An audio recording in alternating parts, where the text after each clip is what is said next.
नमस्कार दोस्तों, आज के अंक में आपका स्वागत है। दोस्तों, आज के अंक में हम राहुल भैया की वीरता पर चर्चा करेंगे। लेकिन राहुल भैया पर चर्चा करें उससे पहले झारखंड से एक समाचार आ रही है, बहुत बड़ी समाचार आ रही है। ये समाचार आ रही है सोरेन परिवार से।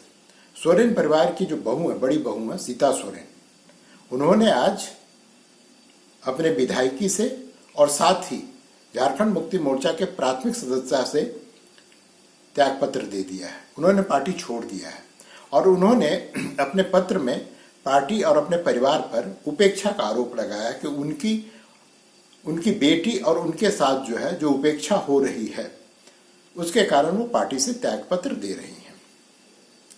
दोस्तों, चर्चा ये है कि वो आज संभवतः भाजपा को ज्वाइन कर लेगी अपने दोनों बेटियों के साथ में। और सीता सोरेन इस तरह के ड्रास्टिक स्टेप उठाने को क्यों बाध्य हुई, इसके बारे में लोगों का कहना है कि ये अपनी बेटी को दुमका से लोकसभा का चुनाव लड़वाना चाहती थी। लेकिन जिस तरह से पार्टी और जो सोरेन परिवार में स्वाभाविक दबदबा हेमंत सोरेन जी का है, उनकी पत्नी कल्पना सोरेन का है और नाम भी उछल रहा है कि संभवतः दुमका से या तो हेमंत सोरेन चुनाव लड़ेंगे या उनकी पत्नी कल्पना सोरेन चुनाव लड़ेगी। इसलिए इनको बाध्य होकर के परिवार और पार्टी दोनों को ही त्यागना पड़ा है। इस पर जो भी अपडेट्स होगी वो मैं आपको अगले अंक में बताऊंगा और इसका क्या प्रभाव पड़ेगा झारखंड मुक्ति मोर्चा पर, इस पर भी हम दोस्तों अगले अंक में बात करेंगे। आज के अंक में मुख्य रूप से बात करेंगे राहुल गांधी की, राहुल भैया की। राहुल भैया ने अपनी न्याय यात्रा जो उन्होंने मुंबई में समाप्त की, वहां पर जो उन्होंने भाषण दिया उसमें उन्होंने स्पष्ट कर दिया कि भैया मेरी लड़ाई ना तो मोदी से है ना तो भारतीय जनता पार्टी से है, मेरी लड़ाई, ध्यान दीजिएगा शब्दों पे दोस्तों, मेरी लड़ाई हिंदू धर्म में एक शब्द है शक्ति, उस शक्ति के खिलाफ है। यकीन नहीं हो रहा होगा दोस्तों आपको, पहले आप वीडियो देख लीजिए। ना हम बीजेपी के खिलाफ लड़ रहे हैं, ना हम एक व्यक्ति के खिलाफ लड़ रहे हैं। एक व्यक्ति को चेहरा बनाकर ऊपर डाल रखा है।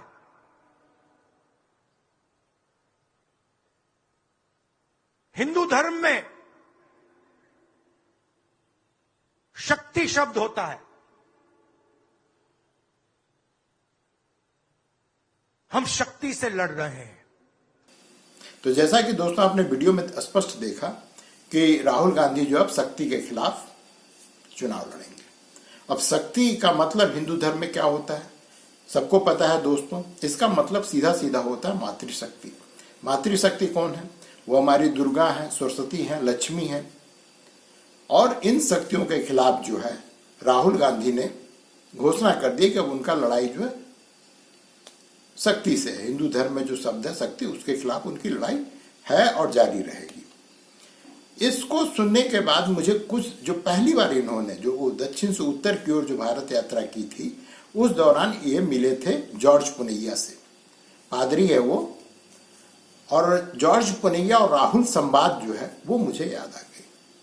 वहां पर जॉर्ज पुनैया इनके सामने कहता है कि जो शक्ति हैं, जो हिंदू धर्म में जिनका बड़ा आदर और सम्मान है, वो कुछ नहीं है, वो डार्क फोर्स है। रियल गॉड जीसस है। और वहां पे ये बंदा मुंह में दही जमा करके वहां से निकल लिया था। इसने कोई प्रतिकार नहीं किया था, जबकि ये व्यक्ति हमेशा अपने को कहता है कि मैं हिंदू धर्म का, मैं हिंदू हूं, मैं ब्राह्मण हूं और मैं जनेऊधारी ब्राह्मण हूं। इसकी घोषणा चुनाव के समय हर बार ये आदमी करता है। और ये आदमी अब शक्ति के खिलाफ, जो हिंदू धर्म में शक्ति का कॉन्सेप्ट, जो संकल्पना है, उसके खिलाफ ये व्यक्ति अब लड़ाई करेगा। अब जब से ये बयान आया है, कल प्रधानमंत्री मोदी भी इस पे चढ़ गए। उन्होंने कहा कि भाई अब धीरे धीरे कांग्रेस और जो पूरे के पूरे इंडिया अलायंस है, उसका चेहरा धीरे धीरे साफ हो रहा है। और वो गलत नहीं कह रहे हैं। आप पिछले 6 महीना पर जो इंडिया अलायंस के विभिन्न घटक दल हैं, उनके बयानों को आप देखिए। सबसे पहले शुरुआत किया उदयनिधि ने, जो स्टालिन का पुत्र है। स्टालिन वहां पे डीएमके के तमिलनाडु के मुख्यमंत्री हैं। उनके पुत्र उदयनिधि, जो खुद भी वहां पे मंत्री है, उसने सीधे सीधे सनातन धर्म की तुलना डेंगू मलेरिया से कर दी। वहां के बगल में कर्नाटक, जो मल्लिकार्जुन खड़गे अभी जो कांग्रेस के अध्यक्ष हैं, उसका पुत्र, उसका जो बेटा है प्रियंक खड़गे, उसने कहा कि नहीं ना, मैंने उसने जो है गोल घुमा घुमा करके उसने जो है उदयनिधि के बयान को सपोर्ट किया। और भूल क्यों जाते हैं, 2019 में लोकसभा चुनाव से पहले यही मल्लिकार्जुन खड़गे ने घोषणा किया था कि अगर 2019 में फिर से मोदी आ गया तो समझो सनातन आ गया, सनातन जो है सो आ गया भारत में। तो ये सनातन विरोधी हैं, ये कितना भी ढक ले छुपा ले, ये सबको पता है कि ये सनातन विरोधी हैं। कौन भूलेगा उत्तर प्रदेश में स्वामी प्रसाद मौर्य को, और कौन भूलेगा बिहार के शिक्षा मंत्री को, जो रामचरितमानस, तुलसीदास, राम सब पे जो है सबकी धज्जियां उड़ाते रहे हो, ये कौन भूल सकता है। तो ये लोग अपने पैर में खुद कुल्हाड़ी मार रहे हैं। लेकिन इस बार जो है राहुल गांधी, चूंकि वो राहुल भैया हैं, वीर हैं, वो और एक कदम आगे बढ़ गए। बोले कि हमारी लड़ाई मोदी से नहीं है, मेरी लड़ाई भाजपा से नहीं है, मेरी लड़ाई हिंदू धर्म में जो शक्ति है उसके खिलाफ है। ये भगवती के खिलाफ जैसे ये लड़ाई लड़ेगा ये बंदा। और इसके बाद जो इनके जितने भी चाटुकार पत्रकार हैं, वो तो ढकने छुपने का, भाई उसको पैसा इसी के लिए मिलता है, वो प्रयास कर रहा तो गलत नहीं है। जो इनके खुद के प्रवक्ता हैं, इंडिया अलायंस वालों ने तो कहा, इंडिया अलायंस में जो घटक दल है वो भी बचाव कर रहे हैं। उन्होंने कहा कि भाई जवान फिसल गई। तो प्रश्न उठता है कि भैया ये जवान हमेशा सनातनी हिंदू धर्म के खिलाफ ही क्यों उठता है, क्यों फिसलता है ये जुबान, और किसी धर्म के खिलाफ ये जुबान क्यों नहीं फिसलता है, नंबर 1। नंबर 2, जो कांग्रेस के खुद के प्रवक्ता हैं, उनका तर्क तो और भी गजब का है। मणिपुर में महिलाओं को नंगा घुमाया गया, और जगहों पे जहां जहां पर भी जो भी महिलाओं के साथ अत्याचार हुआ तब ये कहां था, ये उसके खिलाफ। मणिपुर की घटना पे आपने दोस्तों किसी भी पार्टी को, इंक्लूडिंग भाजपा, किसी व्यक्ति को आपने सुना जिसने ये कहा कि वो बहुत अच्छी घटना थी? अरे सबने उसकी आलोचना की। इस तरह के घृणित कार्यों का, या कहीं भी महिलाओं के साथ कोई भी दुष्कर्म की घटना या कोई भी घृणित कार्य के बारे में अगर समाचार आता तो कौन सा पार्टी है जो उसके सपोर्ट में खड़ा होता है? लेकिन इन घटनाओं के कारण तुम राहुल भैया को किसने पासपोर्ट दे दिया? वो सनातन को गाली बके, वो शक्ति को गाली बके? ये अधिकार इन लोगों को कहां से प्राप्त हो गया? मैं मानता हूं कि ये सब गलत है और इसकी आलोचना सबको करनी चाहिए, लेकिन दोस्तों ये भी तो सोचिए कि अगर ये सब घटनाएं होंगी तो राहुल गांधी को ये पासपोर्ट मिल जाएगा कि वो जो सनातन को बैठ के गाली बके? इससे पहले राहुल गांधी का 2 बयान है। एक बयान उन्होंने कहा था कि मंदिर जो है लोग लड़कियां छेड़ने जाते हैं और चप्पल चोरी करने जाते हैं, वहां भी जवान फिसल गई थी। भैया ये जुबान तुम्हारी कभी किसी मजार पर, किसी मजार पे जहां पे लोग, वहां भी महिलाएं जाती हैं, वहां भी पुरुष जाते हैं, उनके बारे में तुम्हारे मुंह से क्यों नहीं फूटती है कि वहां पे लोग जो जाते हैं मजार पे, वो जो है वहां पर जाकर के लड़कियों को छेड़ने के लिए जाते हैं या चप्पल चुराने के लिए जाते हैं? क्योंकि इनकी औकात नहीं। इनको पता है कि अगर हम किसी भी दूसरे धर्म के बारे में अगर इस तरह की उलूल जुलूल बातें करेंगे तो इनको उसका खामजिया भुगतना पड़ेगा। और ये सोचते हैं कि जो सनातनी हिंदू हैं वो सबके सब मरे हुए हैं, सोए हुए हैं, उनकी आंख कभी नहीं खुलेगी। दोस्तों आपको स्पष्ट कर दूं कि राहुल गांधी भैया वो जमाना गया, अब का सनातन जाग चुका है। और तुम पिछले 2 लोकसभा के चुनाव के परिणाम में वो देख चुके हो, और 24 में तुम्हारी क्या गति होगी अगर तुम्हारे यही लक्षण रहे, ये भी सबको पता है। और दोस्तों किसी को भी किसी भी धर्म के खिलाफ कुछ भी उलूल जुल बकने का, चाहे वो नेता कितना बड़ा ही क्यों ना हो, वो प्रधानमंत्री क्यों ना हो, किसी को अधिकार नहीं होता है कि वो किसी भी धर्म के बारे में इस तरह की घटिया बातें करे। और सबसे मुख्य चीज, राहुल गांधी जब बोल रहे हैं वहां पे इंडिया अलायंस के सब बैठे हुए एक लाइन से, सबका मुंह सिल जाता है। सोचिए उस व्यक्ति से ये लोग डरता है। दोस्तों जो अभी खबर आ रही है कि गांधी परिवार का कोई भी व्यक्ति यूपी से चुनाव नहीं लड़ने जा रहा है। राहुल गांधी वायनाड से खड़े हो रहे हैं, उनकी औकात नहीं को अमेठी से दोबारा आकर चुनाव लड़े। और प्रियंका गांधी कहीं से भी चुनाव नहीं लड़ने जा रही है, कहीं से भी नहीं लड़ने जा रही है। इसका परिणाम क्या होगा कि यूपी से कांग्रेस पहले भी साफ थी, अब जो थोड़ा बहुत कुछ पॉकेट्स में प्रभाव बचा रह गया था वो भी दोस्तों खत्म हो जाएगा। इन लोगों को पूछने वाला कोई नहीं बचेगा। और उस पार्टी के नेता की ये हरकत, मैंने औकात चौवन्नी की और बातें करे अठन्नी की, ये उस तरह की बातें कर रहा है। और सबसे मुख्य चीज है कि इसकी आलोचना करने के लिए भाजपा छोड़ करके और कोई दल का आदमी आगे नहीं बढ़ रहा है। वैसे वो सब के सब मंदिर भी जाएगा, बड़ी बड़ी सनातनी बातें करेगा, लेकिन जब उसको गालियां पड़ती है तो उसको अपने पार्टी के प्रति जो उनका लॉयल्टी वो उनको ज्यादा मजबूत नजर आता है। वो अपने पार्टी के खिलाफ बढ़ करके कोई बात नहीं करने को तैयार है। और इन लोगों को हिंदू का वोट चाहिए, हिंदू को तुम गाली दो और हिंदू का तुमको वोट भी चाहिए और तुम सेकुलर भी बनते फिरो। ये कैसी राजनीति है। अब आपको दोस्तों बता रहा हूं कि राहुल गांधी वायनाड से, और वायनाड में भी इस व्यक्ति की स्थिति अच्छी नहीं है। ये वहां पे सिर्फ अल्पसंख्यक वोटों के लिए गया है क्योंकि वहां पे मुस्लिम और ईसाई जो बहुतायत में है, लेकिन वहीं पे डी राजा की जो पत्नी है एनी राजा वो भी खड़ी है। वो वहां की लोकल है और वो वहां पे वर्षों से काम कर रही है। अब आप समझ लीजिए दोस्तों कि वायनाड से भी ये जीत ही जाएगा ये बंदा, इसकी कोई गारंटी नहीं है, कोई गारंटी नहीं है। और अमेठी से ये कांग्रेस से जो अभी जो सूत्रों के हवाले से खबर आ रही है दोस्तों, पता है ये लोग किसको वहां से खड़ा करने जा रहा है? कांग्रेस किसको वहां पे टिकट देने जा रही है? वहां पे जो उसकी तेज तरार प्रवक्ता है सुप्रिया सुलेनेत, उसको जो है अमेठी से खड़ा करने जा रही है। और पवन खेड़ा वो भी बड़ा दुर्दांत प्रवक्ता है, उसको जो है वाराणसी से प्राइम मिनिस्टर मोदी के सामने टिकट देने जा रही है। अब आप जान लीजिए कि 2 सीट तो ऑलरेडी चला गया, क्योंकि ना तो सुप्रिया सिन्नेत का जो गृह जिला है जहां से उसके पिताजी किसी जमाने में कांग्रेस के सांसद हुआ करते थे महाराजगंज, वहां पर वो 2019 के चुनाव में खड़ी हुई और उसको वहां पे 5% वोट नहीं मिला। और अब वो आ रही है अमेठी में चुनाव लड़ने के लिए।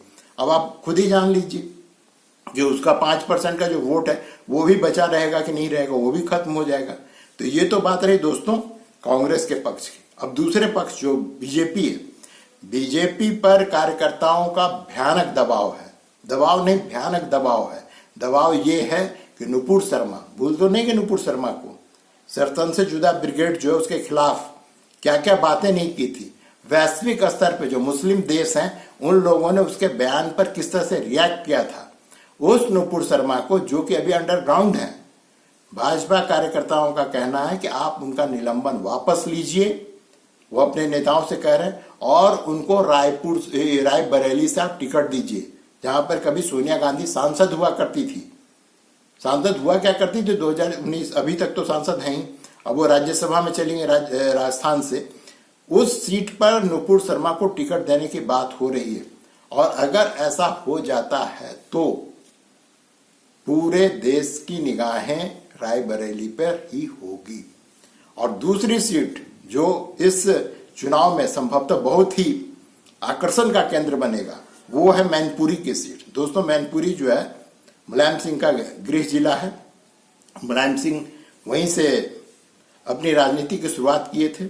और अभी जो है समाजवादी पार्टी ने डिम्पल यादव, जो अखिलेश यादव की पत्नी है, सपा सुप्रीमो अखिलेश यादव, उनकी पत्नी डिम्पल यादव को वहां से खड़ा कर दिया। अब लोगों का कहना है कि भाजपा जो है, जो अखिलेश यादव के सौतेले भाई की पत्नी अपर्णा, उस अपर्णा को जो है मैनपुरी से टिकट देने की बात हो रही है। अब सोचिए दोस्तों होगा क्या माहौल। मैंने पूरे के पूरे जो मसाला फिल्म का मजा जो है, अगर इन दोनों सीट पर नुपुर शर्मा को रायबरेली से और मैनपुरी से अगर अपर्णा को आपने टिकट दे दिया तो समझिए कि फिर होगा क्या। पूरे मसालेदार फिल्म का मजा आने वाला है दोस्तों।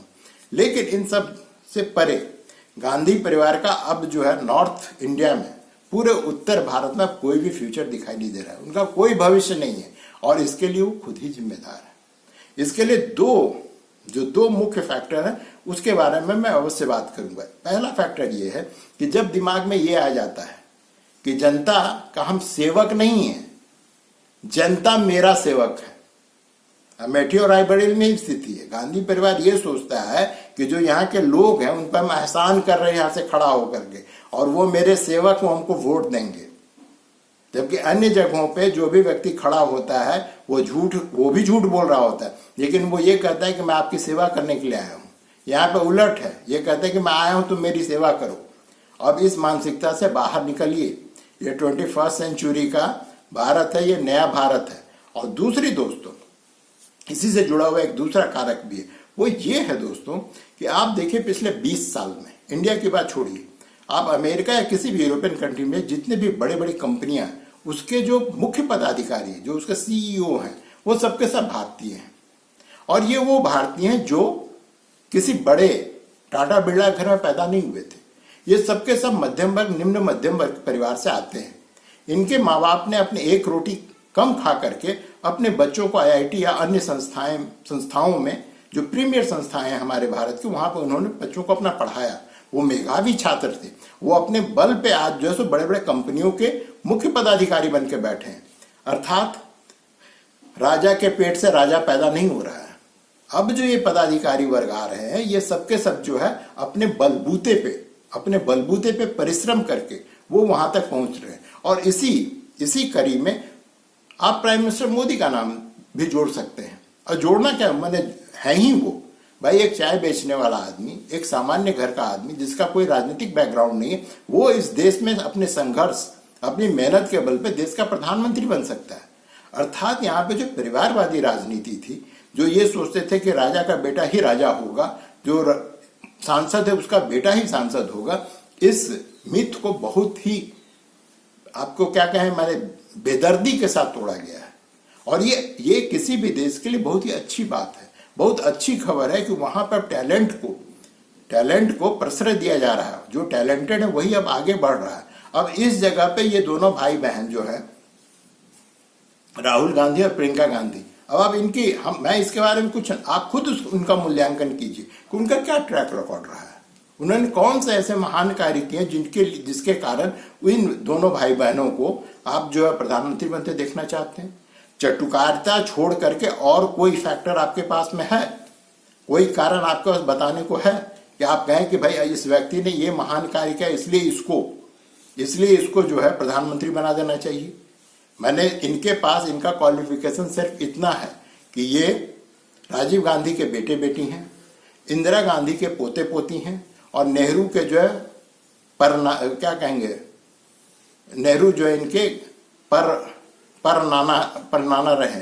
मैंने सिर्फ, और इनके पास क्या क्वालिफिकेशन है।